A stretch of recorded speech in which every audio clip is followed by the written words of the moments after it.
যদি এটি হালকা হলুদ হয় তাহলে বুঝতে হবে আপনার শরীরে পর্যাপ্ত পানি আছে। তবে যদি এটি গা হলুদ বা ঘোলাটে হয় তাহলে এটি পানির ঘাটতির লক্ষণ। অনেকেই জানেন না কিভাবে এবং কখন পানি খাওয়া সবচেয়ে উপকারী।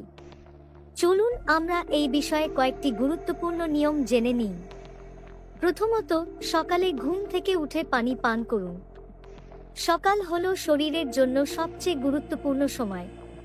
রাতে দীর্ঘ সময় ধরে আমরা কোনো খাবার বা পানি গ্রহণ করি না, ফলে শরীর একটি হাইড্রেশন ঘাটতির মধ্যে থাকে।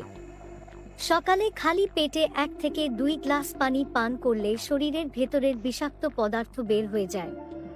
দ্বিতীয়ত, খাবারের আগে এবং পরে পানি খাওয়ার সময়। খাবার খাওয়ার আধা ঘন্টা আগে 1 গ্লাস পানি পান করুন। এটি হজম প্রক্রিয়াকে সক্রিয় করে। তবে খাবার খাওয়ার সময় বা খাওয়ার পরই পানি পান করবেন না। এটি হজম প্রক্রিয়ায় ব্যাঘাত ঘটায়। অন্তত 1 ঘন্টা পর পানি পান করুন। তৃতীয়ত, ধীরে ধীরে পানি পান করুন। একবারে অনেক পানি খেয়ে ফেলা উচিত নয়। এতে কিডনির ওপর অতিরিক্ত চাপ পড়ে। ছোট ছোট চুমুক দিয়ে ধীরে ধীরে পানি পান করলে শরীর সহজে এটি গ্রহণ করতে পারে। চতুর্থত, সঠিক তাপমাত্রার পানি পান করুন। ঠান্ডা পানি পান করা এড়িয়ে চলুন। কুসুম গরম বা স্বাভাবিক তাপমাত্রার পানি আমাদের শরীরের জন্য সবচেয়ে ভালো।